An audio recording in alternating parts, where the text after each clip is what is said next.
কিসের অপরাধ? কিসের অপরাধ? কোন অপরাধের কথা তুমি বলছো? শিশুকাল থেকে যাকে ভালোবেসে জীবন যৌবন দেহ মন প্রাণ সবকিছু আমি সঁপেছি তোমার ওই পায়, সারা জীবন তোমাকে ভালোবেসেছি, আমার সর্বশরীরটা তোমার চরণে দান করেছি। দেহ তো আমার নয়, দেহ যদি তোমার হয় চরণও আমার নয়।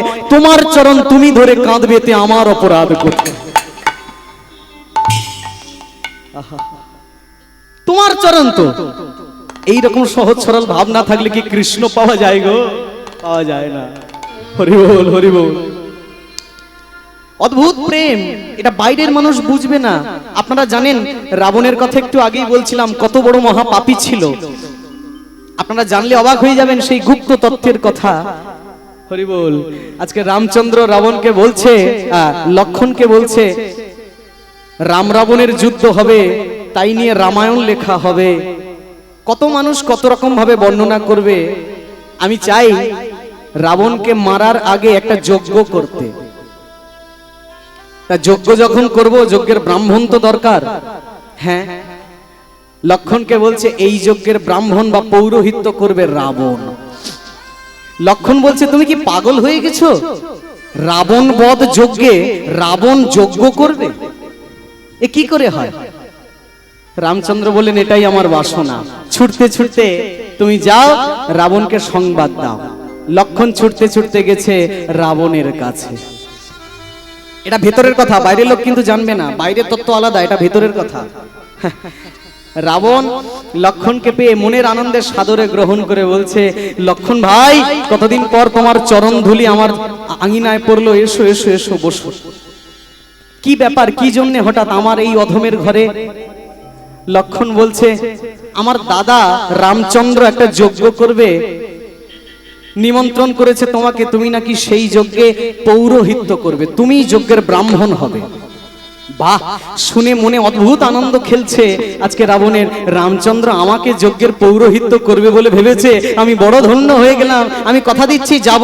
আচ্ছা ভাই লক্ষণ, এই যজ্ঞটা কেন হবে? যজ্ঞের কারণটা কি? এই যে জিজ্ঞেস করেছে, লক্ষণ চুপ হয়ে গেছে। যদি একবার বলি তোমাকে মারার জন্যই যজ্ঞ হবে, এখন কি রাবণ আর লক্ষণকে বাঁচিয়ে রাখবে? যদি এটা বলে, কিচ্ছু বলছে না, চুপ করে আছে লক্ষণ। রাবণ বলছে বলো না ভাই, কেন এই যজ্ঞটা? সব যজ্ঞের তো একটা কারণ থাকে। অনেক করে যখন তোষামত করছে, আজকে লক্ষণ বলছে রাবণ বধ যজ্ঞে রাবণী করবে পূজা, তাই রামচন্দ্র আমায় পাঠিয়েছেন তোমার কাছে। তোমাকে যজ্ঞ করতে হবে কেন জানো? এই রাম আর রাবণের যুদ্ধ হবে, তাতে তুমি মারা যাবে। তোমাকে মারার জন্য তোমার যজ্ঞে তোমাকেই পাণ্ডিত্য করতে হবে, আগে থেকে যাতে তোমার দেহটা শুদ্ধ হয়। আহা, এইরকম চিন্তা কে করতে পারে? কেউ করতে পারে? কেউ পারবে না। এই শুনে ঝরঝর করে রাবণ কেঁদে ফেলে, কাঁদতে কাঁদতে বলে রামচন্দ্র ভগবান আমার জন্য যে এতটা ভেবেছে, এতেই আমি ধন্য। যাও, কথা দিলাম আমি আসবো। দেখেন ভক্ত কতটা চতুর। চতুর না হলে কি আর ভক্ত হওয়া যায়? ঠিক দিনে যথা সময়ে যজ্ঞের দিনে শুভ্র বসন পরিধান করে আজকে রাবণ এসে দাঁড়িয়েছে রামচন্দ্রের কাছে। ভক্তমণ্ডলী মায়েরা যারা বসে আছেন, দাঁড়িয়ে আছেন, খুব মন দিয়ে শোনেন। এবারে যখন দাঁড়িয়েছে, যজ্ঞ শুরু হবে। আমার রামচন্দ্রের কাছে গিয়ে আজকে রাবণ বলছে, প্রভু হে, তোমার এই যজ্ঞ আমি করব, কিন্তু বিনিময়ে আমি কি পাব? রামচন্দ্র বললেন কি চাও? রাবণ বললেন যা চাই দেবে? নিশ্চয়ই, কেন দেব না? রাবণ বলে তবে বেশি কিছু চাই না, তোমার কাছে তিনটে জিনিস চাই। আহা, হরি বল। তিনটে জিনিস চাই, বেশি কিছু জিনিস চাই না। কি চাও? রাবণ বলছে আমি তাহলে বলি, বলো। একাকি এই কথা রাম আর রাবণের আলোচনা হচ্ছে রামায়ণের যুদ্ধ শুরু হওয়ার আগে। হরি বল। কি বলছে আজকে রাবণ? শোনো শোনো রামচন্দ্র,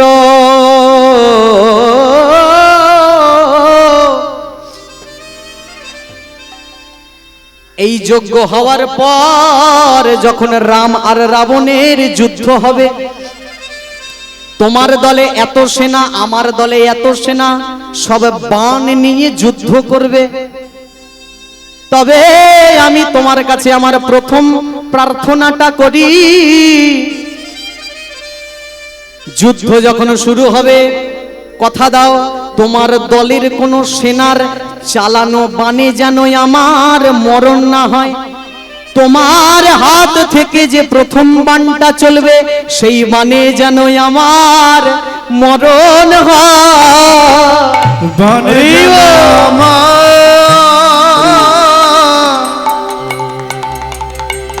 আমার মরণ তবে হব আমিও ধন্য, আমার মরণ ধন্য। ও বাহ, তোমার দ্বিতীয় ইচ্ছাটা কি? রাবণ বলছে আমার দ্বিতীয় ইচ্ছাটা কি বলি, বলো। রাবণ বলছে শোনো শোনো প্রভু রামচন্দ্র, আমি যখন মারা যাব মাটির মধ্যে পড়ে থাকবো অধমৃত অবস্থায়। যখন আমার পেট ফেটে অমৃত গলে গলে পড়বে, আর কিছুক্ষণ পরেই আমার দেহ থেকে প্রাণ পাখিটা বেরিয়ে যাবে, মরার কিছুক্ষণ আগে তোমার কাছে আমি দ্বিতীয় প্রার্থনাটা করে যাই, আমার পুরোপুরি চোখ বন্ধ হয়ে যাওয়ার আগে তুমি রামচন্দ্র আর তোমার স্ত্রী মা সীতা তোমরা যুগল রূপে দর্শন দিও, যুগল রূপে যেন যুগলে দেখে আমি মরতে পারি।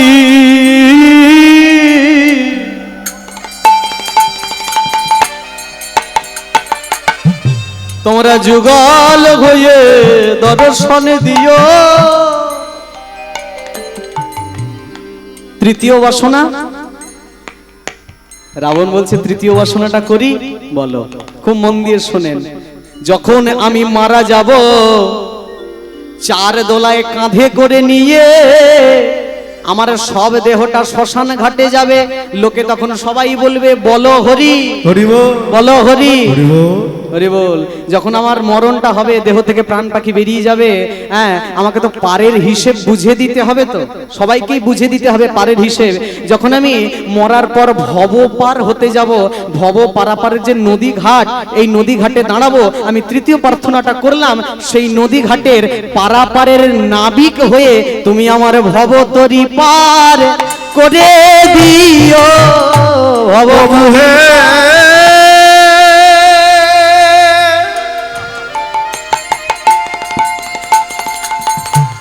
প্রভু হে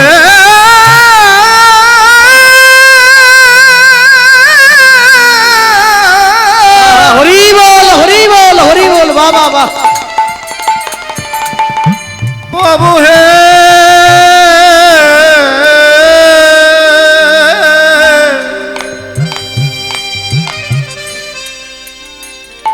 আমার ভবতরি পার করে দিও।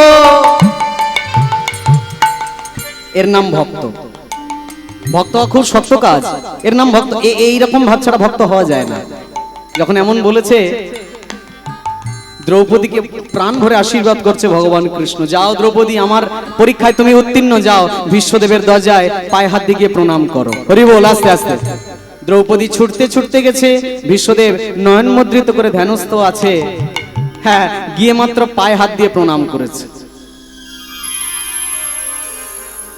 ভীষ্মদেব ভেবেছে এটা দুর্যোধনের স্ত্রী, দুর্যোধনের স্ত্রী ভেবে, যেই না চোখ বন্ধ ছিল তো ওই অবস্থায় মাথায় হাত দিয়ে, হ্যাঁ অখণ্ড সৌভাগ্যবতী রমণী ভবা, তোমার সিথির সিঁদুর অক্ষয় হোক, অক্ষয় হোক, অক্ষয় হোক।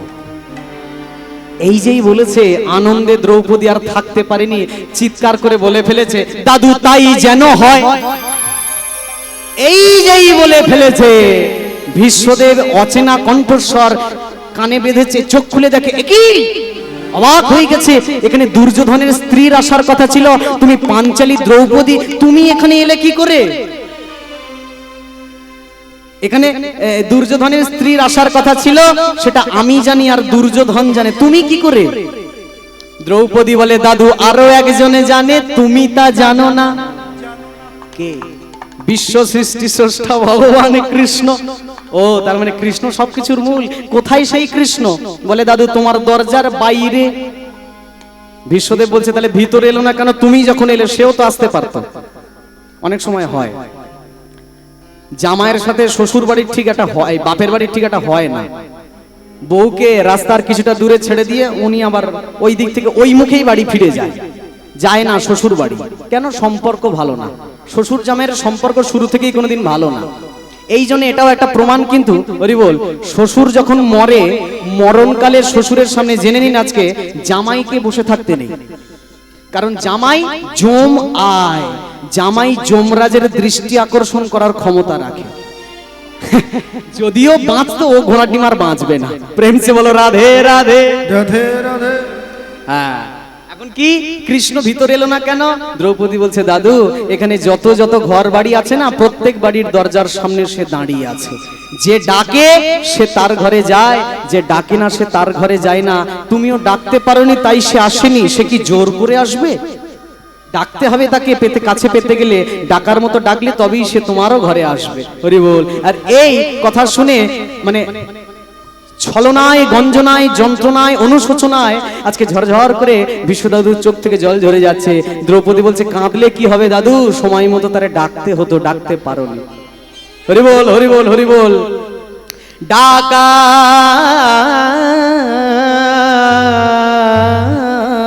মতো তারে ডাকো। কেমন করে ডাকবে?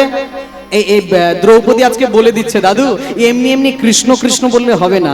চোখেরই জলে, বুকেরই তলে, চোখের জলে, বুকেরই তলে, চোখেরই জলে, বুকেরই তলে, চোখের জলে, আহা, বুকেরই তলে, চরণে শরণ ও রাখো, চরণে শরণ রাখো। ডাকার মতো তারে ডাকো, ডাকো, ডাকার মতো তারে ডাকো। প্রহ্লাদ ধ্রুব যেমন ডেকেছিল, যেমন ডেকেছিল রাধা, তেমনি করিয়া ডাকো তাহারে, তেমন করিয়া ডাকো তাহারে, তেমনি করিয়া ডাকো তাহারে, তেমন করিয়া ডাকো তাহারে। চরণে শরণ রাখো, চরণে শরণ রাখো। ডাকার মতো তারে ডাকো, ডাকার মতো তারে ডাকো। সন্তান যেমন মাকে ডাকে, আস্তে, সন্তান যেমন মাকে ডাকে, তারে না কাছে পাইয়া, তেমনি করিয়া ডাকো তাহারে, তেমন করিয়া ডাকো তাহারে। চরণে শরণ রাখো, চরণে শরণ রাখো।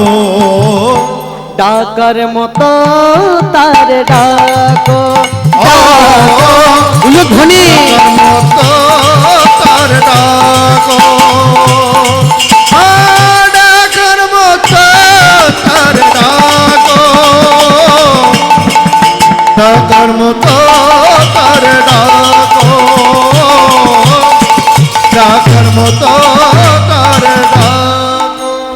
তারে ডাকার মতো ডাকতে হবে, ডাকার মতো ডাকতে হবে। তারে যদি কাছে পেতে চাও, ডাকার মতো ডাকতে হবে, ডাকার মতো ডাকতে হবে। ভাবে রেখে অনুরাগে,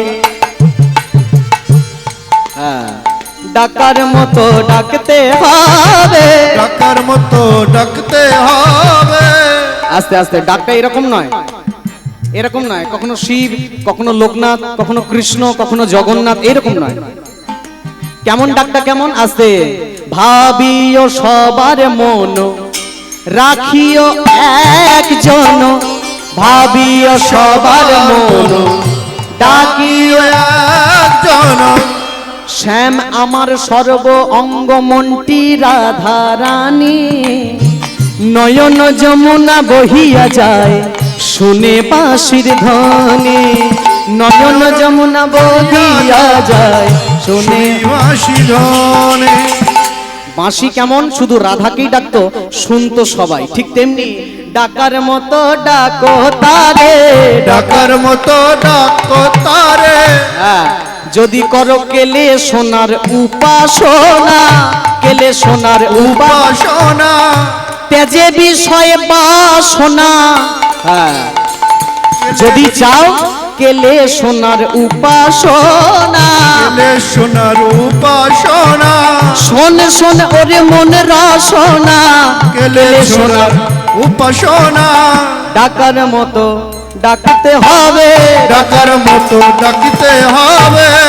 আর এই যে হ্যাঁ, দ্রৌপদী যে এত সুন্দর দিব্য জ্ঞান খুলে দিল, এই দিনের কথা আজকে ভীষ্মদেব অর্জুনকে শোনাচ্ছে যে কুরুক্ষেত্রে যখন 5 দিন চলছিল, পঞ্চমতম দিন, সেই দিন ভগবান থেকে, সেই দিন থেকে আমি ডেকে যাচ্ছি, আজও পর্যন্ত দেখা পেলাম না। আজকে যুদ্ধ শেষ, সবাই যে যার পথে চলছে, কিন্তু আমার কৃষ্ণ দেখা হলো না। কৃষ্ণ দেখা হলো না। আস্তে আস্তে এরকম করে যখন আক্ষেপ করছে,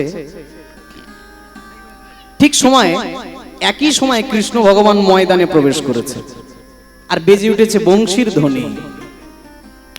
ভগবান কৃষ্ণ বাঁশি বাজিয়েছে, যুদ্ধের ময়দানে প্রবেশ করেছে। হরিবল হরিবল হরিবল। একটা চিত্রপট সবার বাড়ির সামনে আছে, বাড়ির মধ্যে আছে, দেখবেন। আহা, বানের বিছানায় ভীষ্মদেব শুয়ে আছে, বাঁদিকে পঞ্চপাণ্ডব আর ডান দিকে সব দেবতারা। ভীষ্মদেবের পায়ের কাছে ভগবান কৃষ্ণ দাঁড়িয়ে আছে, দেখেছেন তো? আস্তে, একটু আস্তে। একে বলে ভীষ্মের সরসজ্জা পর্ব। এই চিত্রপট অনেক মঠ মন্দিরে আছে, এখানেও হয়তো আছে, কি জানি, একটু খুঁজে দেখতে হবে। হ্যাঁ, না না, তোমাদের এখন খুঁজতে হবে না, তোমরা আমার দিকে দেখো, মন ভটকে যাবে। আরে বল, এর নাম ভীষ্মের সরসজ্জা পর্ব। ঠিক এমন সময় কথোপকথন চলতে চলতে ভীষ্ম কাঁদছে, ভগবান কৃষ্ণ ঢুকেছে বংশী বাজাতে বাজাতে। বংশীধারীর যে কাজ আর কি। হরি বল। মনে মনে সবাই ভগবান কৃষ্ণকে প্রণাম জানাচ্ছে, কেউ চরণে এসে প্রণাম জানাচ্ছে, কেউ হাত জোর করে, কেউ ছুটে এসে বুকে জড়িয়ে ধরছে, কেউ হাতে ধরে প্রণাম করছে। ভীষ্মদেবেরও ইচ্ছা হচ্ছে একটু প্রণাম করি, কিন্তু পারছে না। এটা পরিস্থিতি, পরিস্থিতি, পারছে না। কেন? কর্মফল। সারা শরীরে যে তীর বিধে আছে, প্রণামটা করবে কি করে? এমন একটা অবস্থা, না পারছে পাশ ফিরতে, না পারছে ঘুমাতে, না পারছে খেতে, না পারছে শৌচকর্ম করতে, কিচ্ছু করতে পারছে না। চুপচাপ যেমন আছে তেমন, মরণ হয় না। কেন? প্রশ্ন এখানে আসে, তত্ত্বের মধ্যেই বা লীলার মধ্যেই ইচ্ছা মৃত্যু বর পেয়েছিল বাবার কাছ থেকে। বাবা ছিল শান্তনু মহারাজ, যদি খুব ভুল না হই। গঙ্গাকে বিয়ে করার জন্য বাবা, এখন মেয়ের পছন্দ ছেলেকে, কিন্তু বাবারও সেই মেয়েকে পছন্দ, তাই বাবার সঙ্গে বিয়ে দিয়েছিল শান্তনু মহারাজের সঙ্গে। তারপর থেকে গঙ্গা পুত্র ভীষ্ম হয়ে গেছে। বাবার আশীর্বাদে চিরটাকাল আমৃত্যু বর পেয়েছিলেন, ইচ্ছা মৃত্যু, যতদিন খুশি বাঁচতে পারবি।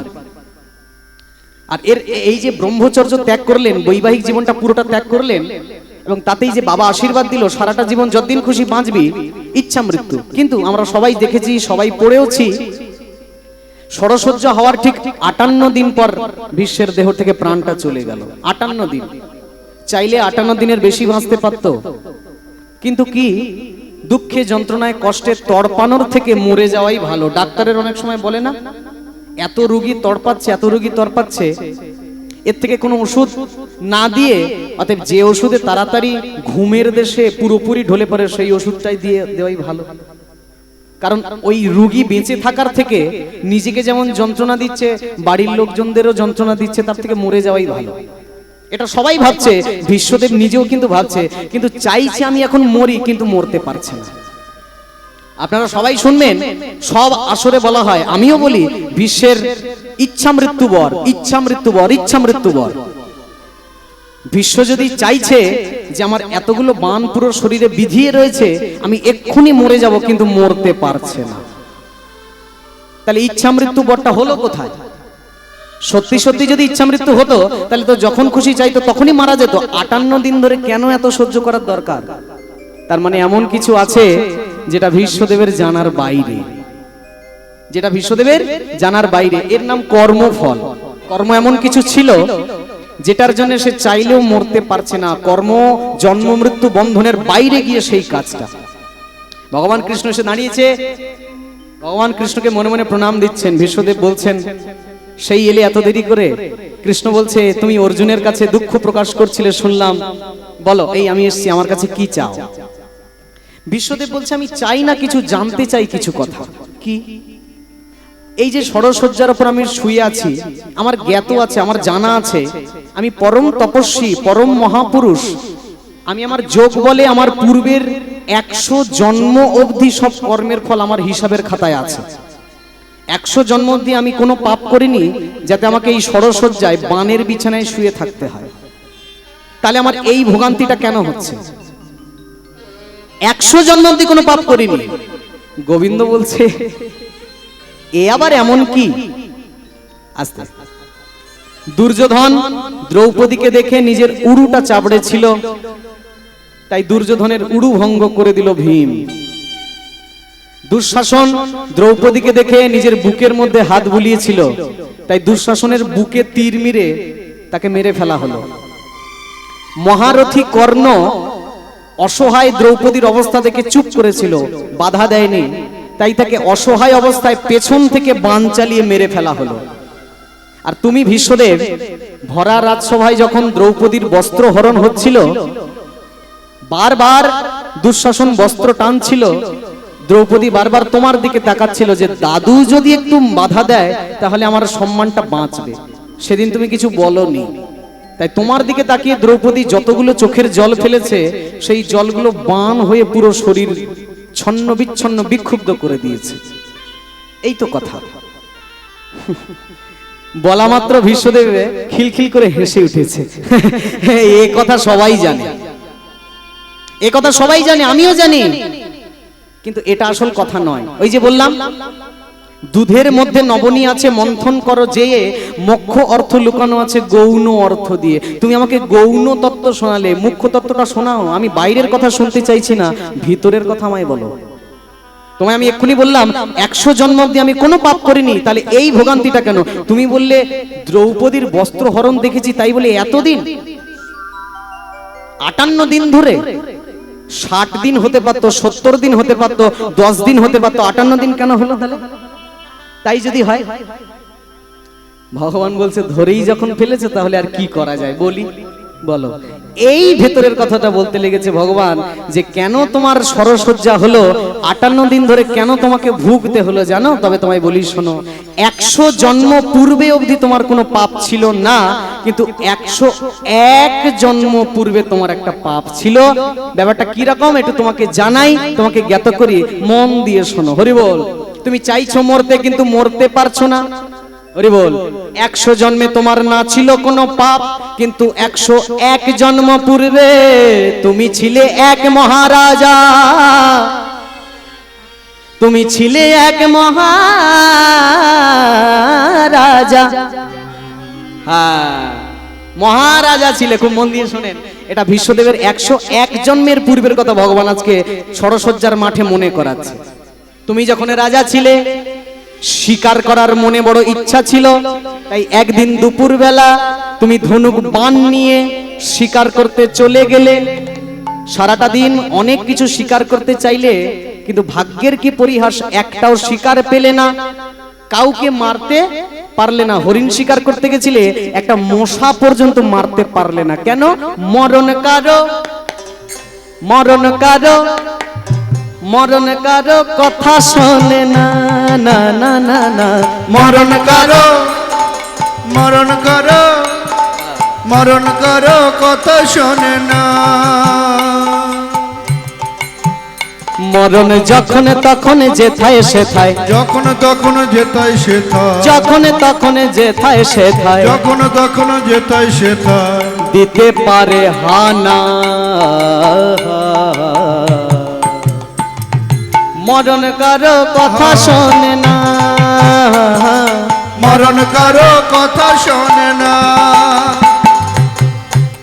101 জন্ম পূর্বে রাজকুমার সেজে, রাজকুমার হয়ে শিকার করতে গেলে কোনো শিকার তুমি পেলে না। আস্তে সারাটা বেলা এইভাবে চলে গেল, ক্ষুধায় তৃষ্ণায় তোমার প্রাণটা ওষ্ঠাগত হয়ে যাচ্ছে। সারাদিন কোনো শিকার না পেয়ে ক্লান্ত হয়ে বাড়ির দিকে ফিরছো। আস্তে ফিরতি পথে, পথের মাঝখানে দেখলে একটা ক্লান্ত সাপ পড়ে আছে, মানে নেতিয়ে গুটিয়ে একটা ক্লান্ত সাপ পড়ে আছে। মরেনি কিন্তু, বেঁচে আছে কিন্তু ক্লান্ত। রাজা তো, তোমার মধ্যে একটা আলাদাই শক্তি, করলে কি নিজের বানটা বের করে, যে লম্বা বান, এই বানটা বের করে সাপটাকে বানের মধ্যে পেঁচিয়ে দিলে, হাত দিয়ে পেঁচালে। আপনারা ভাববেন যে বান দিয়ে দূরে ছুঁড়ে ফেলবে, তা না। সেই দিন তুমি কি করলে, সাপটাকে বানের মধ্যে জড়িয়ে হাতের মধ্যে ঘোরাতে ঘোরাতে টান দিতে দিতে দূরে একটা জঙ্গলে ছুঁড়ে ফেলে দিলে। আর পড়বি তো পর, সেই বানে জড়ানো সাপটা গিয়ে পড়লো একটা কাঁটা গাছের উপর। কাঁটা গাছের উপর পড়া মাত্রই সাপটা মরলো না, খুব কষ্ট হলো তার। একদিন দুই দিন যত যাচ্ছে, কাঁটাগুলো আরো শরীরের মধ্যে প্রবেশ করছে, এই জ্বালা আরো বাড়ছে। আর ঠিক সেই সময় সেই সাপটা আমাকে স্মরণ করছে বারবার, কৃষ্ণ কৃষ্ণ, এ কি মরণ কারো।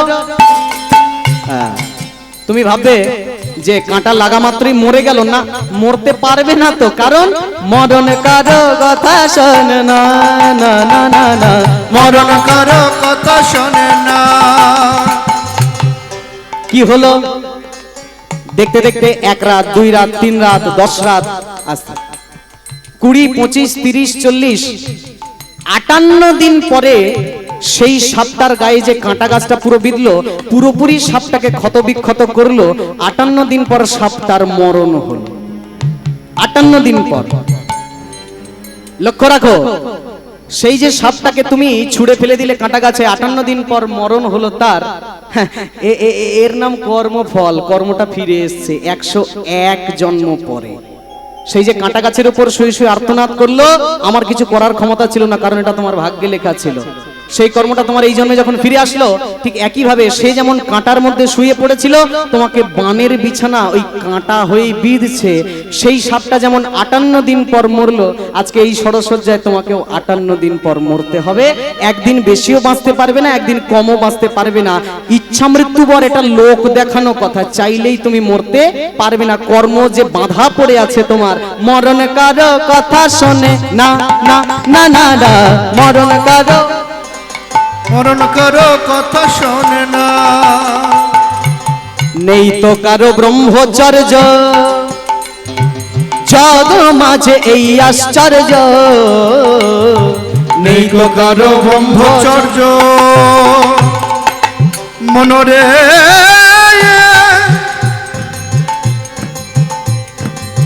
মনরে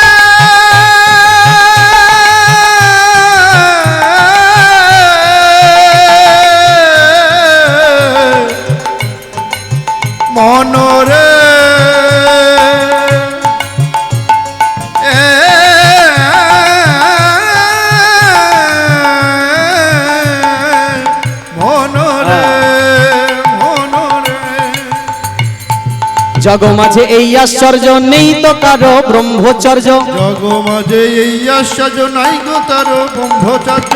থাকতো যদি একটু ধৈর্য, থাকতো যদি একটু ধৈর্য, থাকতো যদি একটু ধৈর্য, থাকতো যদি একটু ধৈর্য, এমন অকাল মরণ হতো না, না না না। বুঝে গেছো? কর্মফল ফিরে এসছে, প্রারব্ধ ফল, যেমন কর্ম তেমন ফল। বলো আমার কাছে কি চাও? বিশ্বদেব বলছে যা বলার তো বলে দিয়েছো, আর আমি কি বলবো? না না, তবুও চাও, কারণ তোমার দেহের অবসান এই উত্তর উত্তরায়ণের সময় হয়ে যাবে, আর বেশি দিন বাকি নেই, তোমাকে মরতে হবে, তোমার কর্মফলটা প্রায় শেষ, কি চাও? হরি বল। বিশ্বদেব খুব ভেবেচিন্তে, আচ্ছা এখানে সাধারণ মানুষ হলে অন্যান্য কিছু চাইতে পারে, কিন্তু বিশ্বদেব তো পরম বৈষ্ণব, কি চাইলেন? টাকা পয়সা ধন গাড়ি বাড়ি যদি চাইতাম, ক্ষণেকের জিনিস, এটা ক্ষণেক পরেই শেষ হয়ে যাবে। এমন কিছু চাইবো যেটা পুরো জীবন থাকবে। কি প্রভু দিতে চাইছো? হ্যাঁ, যা চাইবো দেবে নিশ্চয়। বিশ্বদেব বলে তাহলে চাই, চাও। যেমন ঘরে পাঠাও আমায়, আমার তাতে নাই কো দুঃখ, কিন্তু এমন গর্ভে জন্ম দিও যার কৃষ্ণ সুখে সুখ, যেন হই সদাই কৃষ্ণ উন্মুখ রে, কৃষ্ণ যার সুখ পিপাসা, আমার কাঙাল হতে আশা আমার। অন্য কিছু চাই না, চাই কি একটাই জিনিস, যে ঘরেই জন্ম দাও, যে বংশে জন্ম দাও, যে জাতে জন্ম দাও, যে কুলে জন্ম দাও, আমার কোনো দুঃখ নেই। বাসনা কি? কৃষ্ণ ভক্তিমতী মায়ের গর্ভে জন্ম দিও। কৃষ্ণ ভক্তি মায়ের গর্ভে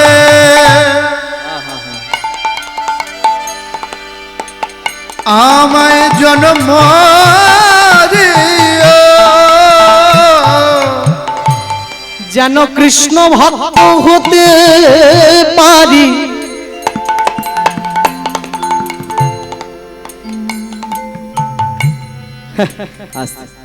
এরা ভক্ত মানুষের এর থেকে আর কি চাওয়ার থাকবে? ভগবান এইখানে এক ঢিলে দুই পাখি মেরে দিলেন। তত্ত্বটা কোথায়, খুব মন দিয়ে শোনেন। বিশ্বদেব আজকে বলছে, আমি জানি যে পাপ আমি করেছি এক জন্মের ভোগ শেষ হবে না। ভগবান বলে ব্যাপারটা কিন্তু সত্যি, যে সাপটা তোমার হাতে পড়ে মরলো, এ সাপ পূর্বজন্মে এক বৈষ্ণব ছিল, আর বৈষ্ণব অপরাধ এক জন্মে কাটে না। আমার আশীর্বাদে তোমার আরো একবার জন্ম হবে মনুষ্যকুলে কলি যুগে। তা ভালো, তুমি যখন আগের থেকেই চেয়ে নিলে কৃষ্ণ ভক্তিমতী মা চাও, আশীর্বাদ করলাম তোমার জন্ম কৃষ্ণ ভক্তিমতী মায়ের গর্ভেই হবে। এখন এদিকে তো এই ঘটনাটা ঘটলো আস্তে, অন্যদিকে মহারাষ্ট্র ভগবানের বিঠ্ঠল ভগবানের ধাম, যেখানে দক্ষিণ ভারত বেড়াতে গেলে আপনারা দেখবেন ভগবান বিঠ্ঠল রূপে কোমরে হাত দিয়ে আজও দাঁড়িয়ে আছে। বৃন্দাবনের কৃষ্ণ যেমন বংশীধারী ত্রিভঙ্গ মুরারি দাঁড়িয়ে আছে, সবাই দেখেন। চৈতন্য নবদ্বীপের দুই হাত তুলে দাঁড়িয়ে আছে, সবাই দেখেছেন। আহা, বেনারস বা হরিদ্বারের ভগবান চতুর্ভুজ চার হাত তুলে দাঁড়িয়ে আছে, দেখেছেন। ত্রেতা যুগের ভগবান রামচন্দ্র ধনুক বাণ নিয়ে দাঁড়িয়ে আছে, সবাই দেখেছেন। মহারাষ্ট্রের খুব পূজনীয় ভগবান, খুব জাগ্রত ঠাকুর আমাদের বিঠ্ঠল ভগবান শ্রীকৃষ্ণ। এই বিঠ্ঠল কে? সাক্ষাৎ ভগবান একবার পৃথিবীর বুকে নেমে এসেছিলেন মহারাষ্ট্রের মাটিতে। কার জন্যে? ভক্ত পুণ্ডরিক ছিল তার নাম।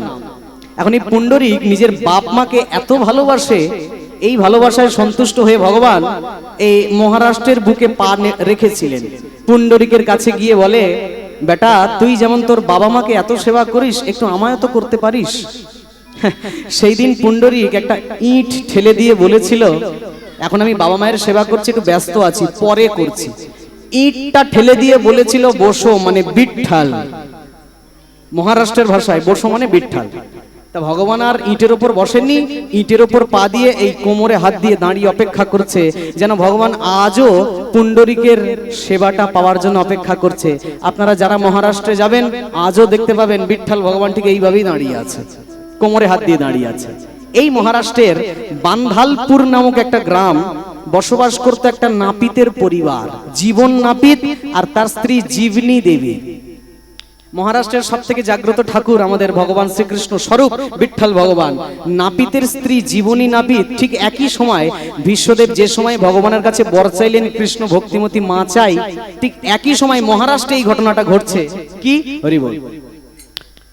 জীবনী দেবী জীবন নাপিতাই, নাপিতের স্ত্রী বিঠ্ঠল ভগবানের কাছে খুব দূর থেকে গিয়ে বলছে হাত জোর করে, প্রভু আমরা তো অচ্যুত জাত, শূদ্র জাত, তোমার কাছে আমার চাইবার কোনো অধিকার নেই, ক্ষমতাও নেই, তবে একটা জিনিস খুব আশা নিয়ে এসেছি, বুক ভরে আশা নিয়ে এসেছি। আমাদের তো কোনো সন্তান নেই, সন্তান বিনা পিতা মাতার প্রাণ কেমন সেটা যাদের নেই তারাই জানে। আমি তোমার কাছে প্রার্থনা করে চাই যে হ্যাঁ, কি চাও? ভগবান জগন্নাথ মুখ তুলে আছেন যে চাও চাও, আমি যেটা চাই সেটাও চাও, কারণ এক ঢিলে তো দুই পাখি মারতে হবে। এখন এই জীবন নাপিতাইন, জীবন নাপিতের স্ত্রী জীবনী দেবী বলে ফেলেছে হাত জোর করে, অন্য কিছু চাই না, আমিও টাকা পয়সা গাড়ি বাড়ি বিষয় সম্পত্তি চাই না, একটি কৃষ্ণ ভক্ত সন্তান দিও, কৃষ্ণ ভক্ত সন্তান দিও, যেন কৃষ্ণ বলে কাঁদিতে পারে। একটি কৃষ্ণ ভক্ত সন্তান দিও। আস্তে, তাহলে দুই দিক থেকে গল্পটা মিলে গেল। এদিকে ভগবান বিশ্বদেবকে বললেন তথাস্তু, আবার এদিকে জীবন নাপিতের স্ত্রী জীবনী দেবীকে বললেন তথাস্তু। হরি বল। দেখতে দেখতে দেখতে দেখতে দুইজনার বাসনায় একসাথে পূরণ হলো। উত্তরায়ণের সময় বিশ্বদেবের দেহ থেকে প্রাণ চলে গেল সাক্ষাৎ ওই ময়দানে কৃষ্ণ ভগবানের বংশীধারী রূপটা দেখে। আর যেই না প্রাণ গেল, দেখতে দেখতে আরেকটু মানে 2-4 মাস পরে সামনে এগিয়ে আসলো বৈশাখ মাস। এই বৈশাখ মাসেই পবিত্র একাদশীর দিন শুক্লপক্ষে পিতামহ ভীষ্মদেবের পুনর্জন্ম হয়েছে ওই নাপিতের ঘরে, ওই জীবন নাপিতের ঘরে, জীবনী দেবীর গর্ভে, পরম কৃষ্ণ ভক্তিমতী মায়ের ঘরে নাপিত কুলে জন্ম হয়েছে এই পিতামহ ভীষ্মের পুনর্জন্ম। আসুন আমরা শুনছি এই দিব্য মহাত্মার জীবন চরিত্র কথা তথা সেন নাপিত ভক্ত। বলিয়ে সেন নাপিত মহারাজ কি। হ্যাঁ, বৈশাখের শুক্লপক্ষে একাদশী তিথি, বৈশাখের শুক্লপক্ষে একাদশী তিথি, বৈশাখের শুক্লপক্ষে একাদশী তিথি, বৈশাখের শুক্লপক্ষে একাদশী তিথি, কেহ বলে বিশ্বদেবের পুনর্জন্ম তিথি, কেহ বলে বিশ্বদেবের পুনর্জন্ম তিথি, কেহ বলে পুরাকালে দেব ভীষ্ম ছিল, কেহ বলে পুরাকালে দেব বিশ্ব ছিল, কৃষ্ণ ভজন করিবারে পুনর্জন্ম পেল, কৃষ্ণ ভজন করিবারে পুনর্জন্ম পেল, কৃষ্ণ ভজন করিবারে পুনর্জন্ম পেল, কৃষ্ণ ভজন করিবারে পুনর্জন্ম পেল। আচ্ছা আচ্ছা, বিশ্বদেব যে পুনর্জন্মে এই মহারাষ্ট্রের বান্দালপুর গ্রামে জন্মেছে, প্রমাণটা কি? হ্যাঁ, প্রমাণটা কি? ওই পূর্ব জন্মে যেরকম সারা শরীরে তীরগুলো বিধে ক্ষত ক্ষত দাগ, এই জন্মেও সারা শরীরে ওই রকম পুরো কালো কালো দাগ হয়ে জন্মেছে। এটা পূর্ব জন্মের তীর বেধার দাগ এই জন্মে নিয়ে জন্মেছে, যাকে আমরা বাঙালিরা বলি জন্ম দাগ। আছে তো অনেকের হাতে, পিঠে, কোমরে পূর্ব জন্মে নিশ্চয়ই কিছু ছিল, কোথাও পুড়ে টুরে গেছিল, বা পায়ের তলায় অনেকের কালো দাগ থাকে। এটা পূর্ব জন্মের কর্মফল নিয়ে আসে। আরো বেশি করে প্রমাণ হয়ে গেল এটা ভীষ্মদেব ছাড়া অন্য কেউ নয়। সারা শরীরে চাকা চাকা ঠিক বান বেধার এফোড় ওফোড় হওয়ার দাগ, সেই দাগটা নিয়ে জন্মেছে পরম পিতামহ ভীষ্মদেব নাপিতের ঘরে। যেই না জন্মেছে, এর আগে নাপিতের ঘরে এত সুন্দর ছেলে জন্মায়নি রে বাবা। যে আসে দেখিতে পুনঃ ফিরিতে না পারে, যে আসে দেখিবারে ফিরিতে না পারে, কি সুন্দর পুত্র এলো সেই নাপিতের ঘরে, আমার কি সুন্দর পুত্র এলো সে নাপিতের ঘরে, কি সুন্দর পুত্র এলো নাপিতের ঘরে, কি সুন্দর পুত্র এলো নাপিতের ঘরে। আনন্দ ধরে না, আনন্দ ধরে না, আনন্দ ধরে না, আনন্দ ধরে না, এই বিশ্বদেবের জন্মকালে আনন্দ ধরে না, বিশ্বদেবের জন্মকালে আনন্দ ধরে না।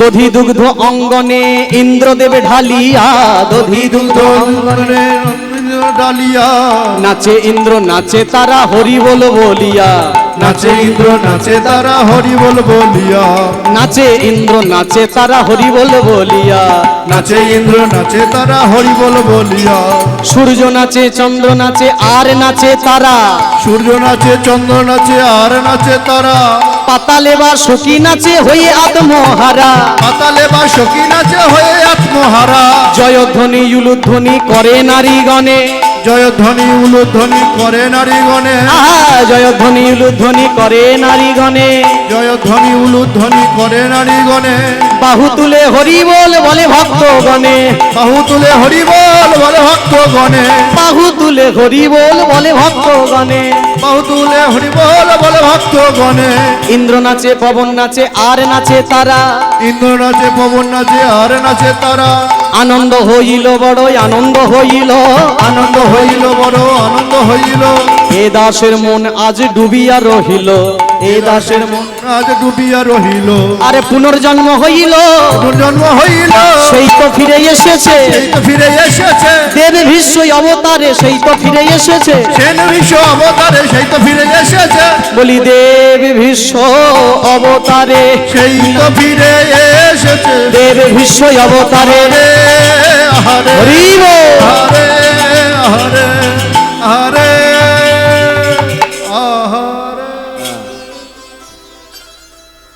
নাপিতের ঘরে পুনর্জন্ম মহারাষ্ট্রের বান্ধালপুর নামক এক গ্রাম। সেই গ্রামে বসবাস করতেন ব্রাহ্মণ নয়, ক্ষত্রিয় নয়, বৈশ্যও নয়, শূদ্র জাতের ব্যক্তি, নাপিত কুলের লোক, জীবন নাপিত। সেই ঘরে সুন্দর সন্তান জন্মেছে 10 মাস 10 দিন পর, প্রভু বিঠ্ঠল ভগবানের সেবা করার পর। ছেলেটা জন্মেছে অদ্ভুত ছেলে, দেখতে বড় সুদর্শন, চোখ দুটো আকর্ণ বিস্তৃত, ঠিক যেমন রামচন্দ্র তথা কৃষ্ণ ভগবানের মতো আকর্ণ বিস্তৃত নয়ন, মুখ ভরা হাসি, অদ্ভুত সুন্দর সুদর্শন বালক। হরি বল। গায়ের রং গৌর বর্ণ, উজ্জ্বল গৌর বর্ণ, চৈতন্য ভগবানের মতো।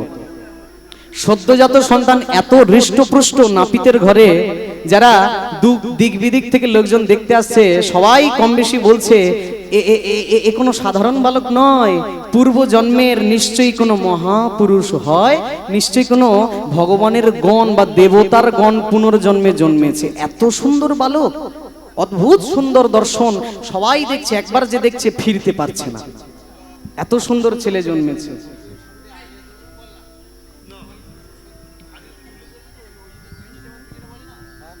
ভক্তিমতী মায়েদের এবং বাবাদের জানানো যাচ্ছে যে আপনারা গেটটা জাম করবেন না, সামনে প্রচুর জায়গা আছে, আপনারা সামনের দিকে চলে আসুন। গেটের কাছে জাম হয়ে যাচ্ছে, আপনারা সামনের দিকে চলে আসুন। এগিয়ে আসেন, কেউ যেন চলে যাবেন না। এই সুযোগে অনেক মানুষ পালিয়েও যায়, চলে আসেন, এগিয়ে দিকে চলে আসেন। হ্যাঁ, গেটটা একটু জাম হচ্ছে, অনেক ভক্ত এখন আসার বাকি আছে। সারা রাত কীর্তন আছে, আপনারা শুনবেন। কীর্তন রস তো এইরকমই, শুনে শুনে শেষ হবে না, তাও নতুন নতুন লাগে। হ্যাঁ, এগিয়ে আসেন, মানুষের বাইরে দাঁড়িয়ে আছে, ওরাও বসার যেন সুযোগ পাক, এগিয়ে আসেন। হ্যাঁ, হরি বল, হরি বল। নাপিতের ঘরে নাপিতের ঘরে জন্মেছে পরম প্রতামহ ভীষ্মদেব। হরি বল। এরকম আগেও কিন্তু ঘটেছে, এটা কিন্তু নতুন নয়, কেউ ভাববেন না। যুধিষ্ঠির পঞ্চপাণ্ডবের সব থেকে বড় ভাই মুচির ঘরে জন্মেছে, নাম হয়েছে রুহিদাস, সবাই শুনেছেন। সেই মুচির ঘরে গিয়েও ভগবান কৃপা করেছেন। ভক্ত গোরা কুমোরের ঘরে জন্মেছে, সেই ঘরে গিয়েও ভগবান কৃপা করেছে।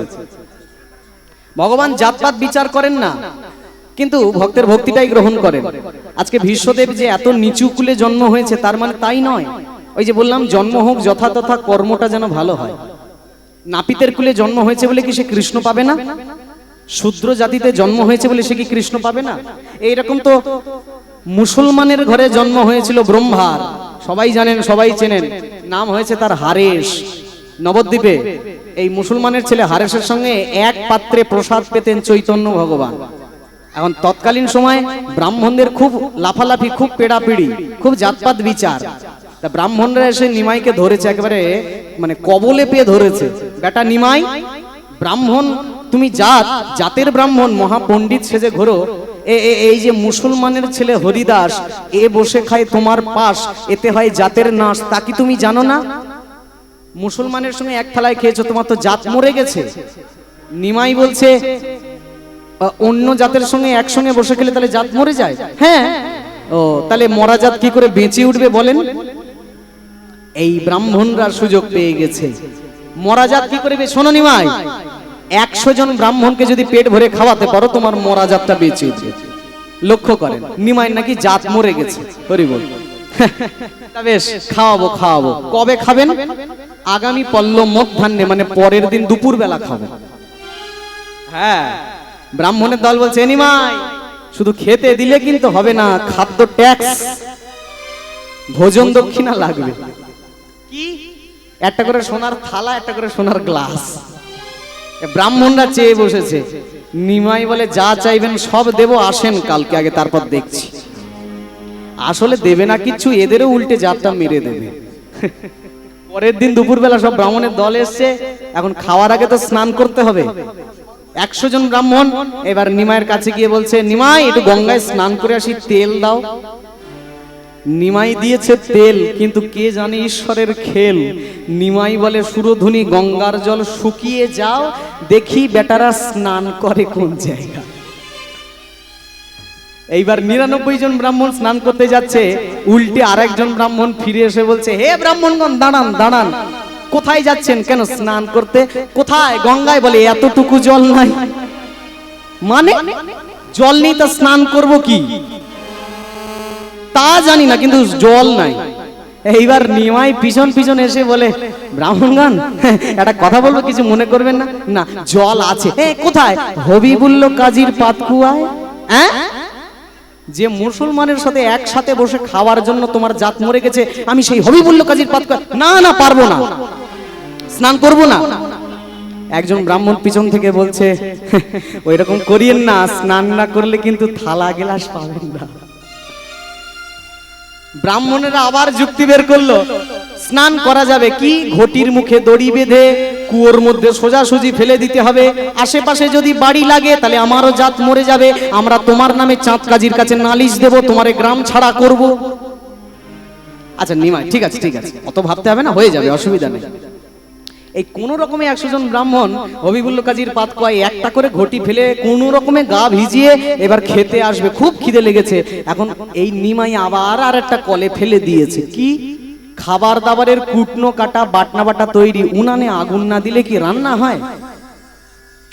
উনানে আগুন না দিলে রান্না হয়? হয় না। একজন ব্রাহ্মণ চিৎকার করে উঠেছে, এই নিমাই প্রচন্ড খিদের সময় মস্করা করছো, আগুন দাওনি কেন? নিমাই বলছে শুনেছি ব্রাহ্মণের মুখে নাকি আগুন জ্বলে, তাই ব্রাহ্মণের খাদ্যে আগুন দিয়ে করব অসম্মান, ওই জন্য দিইনি। একজন উঠে বলছে আগে জ্বলতো, এখন আর জ্বলে না। নিমাই বলে এখনো জ্বলে। ব্রাহ্মণেরা বলে জ্বলে না। নিমাই বলে আমি প্রমাণ করে দেব জ্বলে। ব্রাহ্মণের দল বলছে তাহলে বেশ, দেখি কার মুখে আগুন জ্বলে, তাহলে সে রেঁধে দেবে, আমরা খাবো দলে দলে, দেখি কার মুখে আগুন জ্বলে। এই নিমাই ধরেছে সুযোগ। এইবারে নিমাই ডাকে মুসলমানের ছেলে হরিদাস। হরিদাস, এবারে তুমি এসো আমার পাশ, দেখাও ধরণী তলে। ব্রাহ্মণের মুখে আগুন না জ্বললে কৃষ্ণ ভক্তের মুখে আগুন জ্বলে। আমি আজকে প্রমাণ করে দেব, ব্রাহ্মণ হতে গেলে 9টা সুতো থাকলেই হয় না, 9টা গুণ থাকতে হয়। 9টা গুণে হয় ব্রাহ্মণ, আর 100টা গুণে হয় বৈষ্ণব। হরিদাস ছুটতে ছুটতে এসে শুকনো কাষ্ঠ তুলে যেমনি ফুৎকার দিল, দেখিতে দেখিতে ব্রহ্মাগ্নি জ্বলিয়া উঠিল। স্বর্গ হতে পুষ্পবারি হরিধ্বনি উলুধ্বনি হইতে লাগিল। প্রেমানন্দে বাহু তুলে হরি হরি হরি হরি।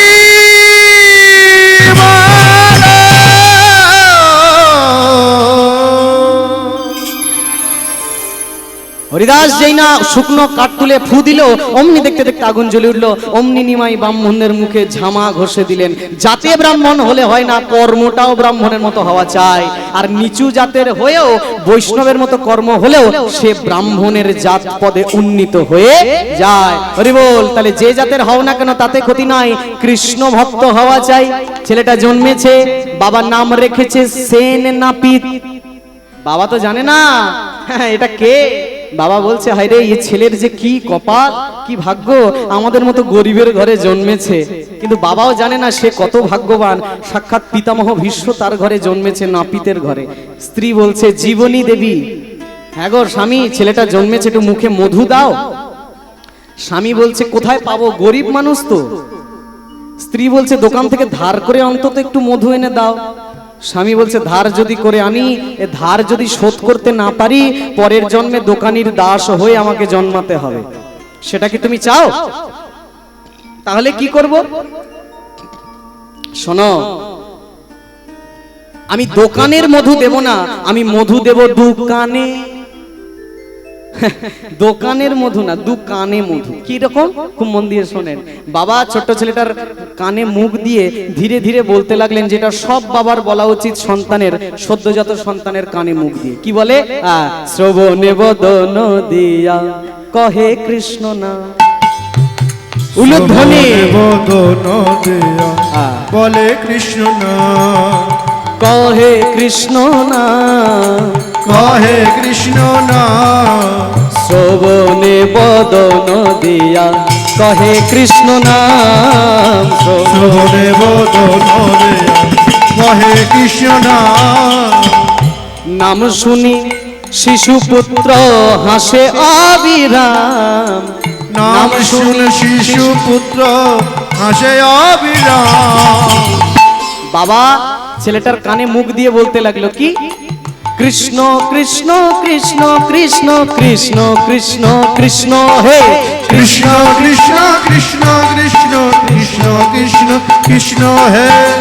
আচ্ছা তুই ছাড়, আপনারা বলেন কৃষ্ণ কৃষ্ণ কৃষ্ণ কৃষ্ণ কৃষ্ণ কৃষ্ণ কৃষ্ণ হে। বলো, সবাই বলো। বাহ, খুব জোরে হচ্ছে, আর একটু আস্তে বলো। কৃষ্ণ কৃষ্ণ কৃষ্ণ কৃষ্ণ। অনেকে আছে হাতটা জোর করে পুরোটা বলছে না, ঠিক হের যখন আসছে হে, ওই গণেশ পুজো যখন হয় না, মাতা যাকে পার্বতী পিতা মহাদেবা, জয় গণেশ জয় গণেশ জয় গণেশ দেবা। পুরোটা নয়, ওই দেবা। কিছু লোক এখানে আছে হে কৃষ্ণ কৃষ্ণ কৃষ্ণ কৃষ্ণ কৃষ্ণ কৃষ্ণ কৃষ্ণ হে কৃষ্ণ কৃষ্ণ কৃষ্ণ কৃষ্ণ কৃষ্ণ কৃষ্ণ কৃষ্ণ হে। সবাই বলো।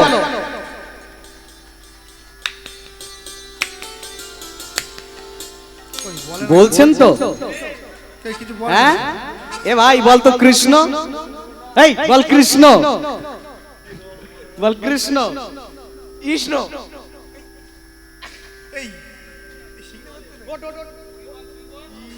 বল রাম। মোরা আবার সাবাস। কৃষ্ণ কৃষ্ণ কৃষ্ণ কৃষ্ণ। আমার নাম তো কৃষ্ণ। বল রাম। মোরা মোরা কি জিনিস? কৃষ্ণ বলি বলে ইষ্ণ। বাংলা ইংলিশ মিক্সচার করে দিচ্ছে। ইষ্ণ।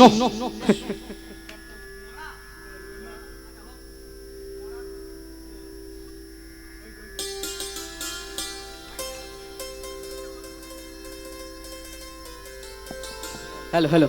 হ্যাঁ, মরা করতে করতে একদিন রাম হবে। আপনাদের এরকম গন্ডগোল নেই তো? ওরে সর্বনাশ। বলো কৃষ্ণ। কৃষ্ণা নয়। অনেকে বলবে, অনেক কথাবাচক, অনেক কীর্তনিয়া বলবে কৃষ্ণা। এই নিয়ে একটা বিশাল ঝড় বয়ে গেছে। আমি বলেছিলাম এই তত্ত্বটা, কৃষ্ণ আর কৃষ্ণা কিন্তু এক নয়।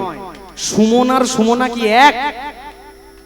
আমি তো পুরুষ মানুষ, আমার যদি সুমনা বলে ডাক আমি সাড়া দেব? হ্যাঁ, কৃষ্ণা মানে দ্রৌপদী আর কৃষ্ণ মানে সাক্ষাৎ ভগবান গোবিন্দ। পার্থক্য আছে। ইংলিশ বাবুদের মতো বলবে না কিন্তু হরে কৃষ্ণা হরে কৃষ্ণ, ওটা ওদের কাছে, ওরা বলুক।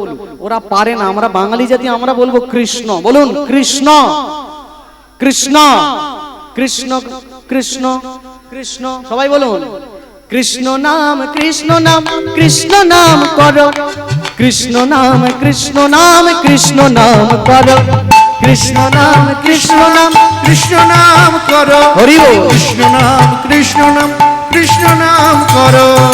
হ্যাঁ, আজকে বাবা কানে মুখ দিয়ে ভালো করে একেবারে কৃষ্ণ নামটা যেন এখান থেকে ওখানে বেরিয়ে না যায়, যেন হৃদয়ে ওটাকে ভালো করে শুনিয়ে দিচ্ছে। হরি বল। কৃষ্ণ কৃষ্ণ কৃষ্ণ কৃষ্ণ হে কৃষ্ণ কৃষ্ণ কৃষ্ণ কৃষ্ণ হে কৃষ্ণ কৃষ্ণ কৃষ্ণ কৃষ্ণ হে কৃষ্ণ কৃষ্ণ কৃষ্ণ কৃষ্ণ হে।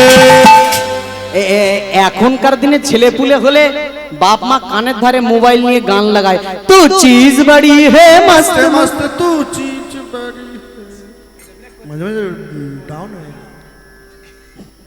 আবার অনেকে ছেলে খায় না বলে ওরে সর্বনাশ গান চালায়, ওরা বাহ, হো, হো, হো, হো। ও ভালো পাচ্ছে ওইদিকে, উনিও বোধহয় ছেলে পুলেদের ওইরকম ভাবে খাওয়ায়। এর নাম মা, ওই জন্য সারদা মাকে শ্রী মা বলে। যে সন্তান, যে মা সন্তানকে কৃষ্ণ ভজন পথে নিয়ে যায় সেটা আসল মা। দিনান্তে একবার কৃষ্ণ নাম শোনাতে হবে, নাহলে কাজ হবে না।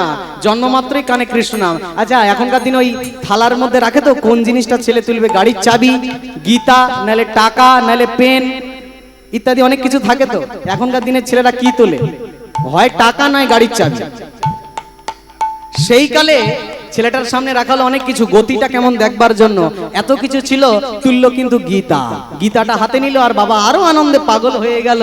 কৃষ্ণ কৃষ্ণ কৃষ্ণ কৃষ্ণ কৃষ্ণ কৃষ্ণ কৃষ্ণ হে কৃষ্ণ কৃষ্ণ কৃষ্ণ কৃষ্ণ কৃষ্ণ কৃষ্ণ কৃষ্ণ। कृष्ण कृष्ण कृष्ण कृष्ण कृष्ण कृष्ण कृष्ण है कृष्ण कृष्ण कृष्ण कृष्ण कृष्ण कृष्ण कृष्ण है কৃষ্ণ কহ, কৃষ্ণ জপ, কৃষ্ণ গুণ গাও, কৃষ্ণ নামে সর্বসিদ্ধি পরম গতি পাও। कृष्ण कहो कृष्ण जप कृष्ण गुण गाओ कृष्ण नामे सर्वसिद्धि परम गति पाओ দেশে কৃষ্ণ বেশে কৃষ্ণ, কৃষ্ণ পর পারে, কৃষ্ণ বিনা মানব দেহ কে তরিতে পারে। দেশে কৃষ্ণ বেশে কৃষ্ণ, কৃষ্ণ পর পারে, কৃষ্ণ বিনা মানব দেহ। কে করিতে পারে হ্যাঁ, কৃষ্ণ ছাড়া জগতে আর কিছু নাই, তাই তো? ঠিক তো? কৃষ্ণ নামে যাবে সাথে শেষের সময় মন আসে, কৃষ্ণ নামে যাবে সাথে শেষের সময় মন, পরপারের জন্য কিছু করো রে ভজন। কৃষ্ণ নামে কিছু করো রে ভজ কি কথা ভুল বলছি? কৃষ্ণ নামে যাবে সাথে শেষের সময় মন আসে। যখন আপনি মরে যাবেন, চারদোলায় কাঁধে করে নিয়ে যাওয়া হবে, সবাই বলবে বলো হরি। হরিব যে মরার সে খালি মাথা নাড়াবে, বলবো না বলবো, বলবো না বলবো, ঠিক তো? সেই দিন কিচ্ছু যাবে না, টাকা পয়সা গাড়ি বাড়ি বিষয় আশায় কিচ্ছু যাবে না, একটা জিনিস যাবে মরার সাথে, কি? সেদিনের নামে যাবে আরে প্রাণে যাবে, নাম যাবে আর প্রাণে যাবে নামে যাবে আরে প্রাণে যাবে, নাম যাবে আর প্রাণে যাবে সেদিন নাম যাবে মানে কৃষ্ণ নামটাই সঙ্গে যাবে, আর দেহের মধ্যে যে পরমাত্মা রূপী প্রাণ, প্রাণটাই যাবে। তাহলে দেশে কৃষ্ণ বেশে কৃষ্ণ, কৃষ্ণ পর পারে, কৃষ্ণ বিনা মানব দেহ কে তরিতে পারে। কৃষ্ণ কৃষ্ণ বিনা মানব জীবনকে তরিতে পারে হ্যাঁ, ছেলের দ্বারা যেন জগৎকে শিক্ষা দিয়ে দিচ্ছেন, কৃষ্ণ নাম ছাড়া জগতে আর অন্য কিছু নাই, কিছু নাই। শোনো হে গলির জীব দিয়া মন প্রাণে, না ভজিলে শ্রী গোবিন্দ বিফলে জন্মে। শোনো হে গলির জীব দিয়া মন প্রাণে, না ভজিলে শ্রী গোবিন্দ বিফলে জন্মে। না ভজিলে মধুসূদন, না ভজিলে শ্যাম, না ভজিলে মধুসূদন না ভজলে শ্যাম না করিলে সাধু সঙ্গ, দুঃখের পরিণাম। ভজলে সাধু সঙ্গ দুঃখের পরিণাম ভাই বলো বন্ধু বলো কেউ তো কারো নয়, ভাই বলো বন্ধু বলো, কেউ তো কারণ নয় মরিলে মানব জন্ম আর নাহি হয়, মরিলে মানব জন্ম আর নাই হয় মরিলে মানব জন্ম আর নাহি হয়। মরিলে মানব জন্ম আর নাই হয় সবাই বলে কৃষ্ণ ভগবানের কি। ঘুম পাচ্ছে কি? জয় নয় আগরতলা বলি চৌকির তলা। হ্যাঁ, ঘুমেরও জয়, ঠিক বলেছে, ঘুমেরও জয়, তাহলে তো ঘুমটা তাড়াতাড়ি পাবে। ঘুম পাচ্ছে না তো? প্রেম সে বলো রাধে রাধে। ছেলেটা জন্মেছে দিব্য সন্তান, পরম পিতামহ বিশ্ব। এখন যত বড় হচ্ছে দেখেন, আগেকার দিনে তো পড়াশোনা করার মতো অত সামর্থ্য বাবাদের নাই। যে ভক্তের কথা বলছি বেশি দিনের গল্প কিন্তু নয়, বেশি দিনের ভক্তের চরিত্র নয়। আজ থেকে বড় জোর 350-400 বছর আগেকার পিতামহ বিশ্বের এই চরিত্র, আজ থেকে এই কলিযুগের। বাবা বয়স হচ্ছে, ছেলেটাও বড় হচ্ছে, পড়াশোনা বিদ্যা ইত্যাদি কিছু নাই। নাপিতের ছেলে, শূদ্র জাতের ছেলে, ব্রাহ্মণের টোলে যদি পড়তে যায় কেউ তাকে অন্তর্ভুক্ত করে না। বাবা যত বয়স হচ্ছে ছেলেকে বলছে, বাবা রে আমি তো নাপিত, আমার কাজ সাধারণ মানুষের সেবা করা, ওই উপরস্থ তিন জাতির সেবা করা, ব্রাহ্মণ ক্ষত্রিয় বৈশ্য, এদের চুল কাটা, পিঠে তেল মালিশ করা। আমার কাছে কাজে একটু তুই হাত বাটা, আমার কাজে একটু হাত লাগা, তবে তো আমি একটু স্বস্তি পাই। কি ছেলে যদি বাবার ব্যবসাটা ধরে তাহলে তো বাবা একটু শান্তি পায়, বাবার দোকানে গিয়ে যদি বসে। ওদিকে কোনো খেয়াল নাই, বাবা কম হোক কিন্তু ছেলে ভালো ভক্ত হয়েছে, ওই যে ছোটবেলায় কানে কৃষ্ণ নাম দিয়েছে। এমনি কি আর ভীষ্মদেব বলেছিল যে কৃষ্ণ ভক্তিমতী মা চাই, মা পরম কৃষ্ণ ভক্তি? আমরা বাঙালিরা সবাই জানি আটা গুনে রুটি আর মা গুনে বেটি। আটা গুনের রুটি, আটা যেরম হবে রুটি সেরম ভালো হবে, আর মা যেরম হবে বেটি সেরম হবে। সত্যি তাই, মা পরম কৃষ্ণ ভক্তিমতী। এখন কাজে বসো, কাজ বাজ করো, এই বললে কি আর হবে? কৃষ্ণ ভজনের সারাটা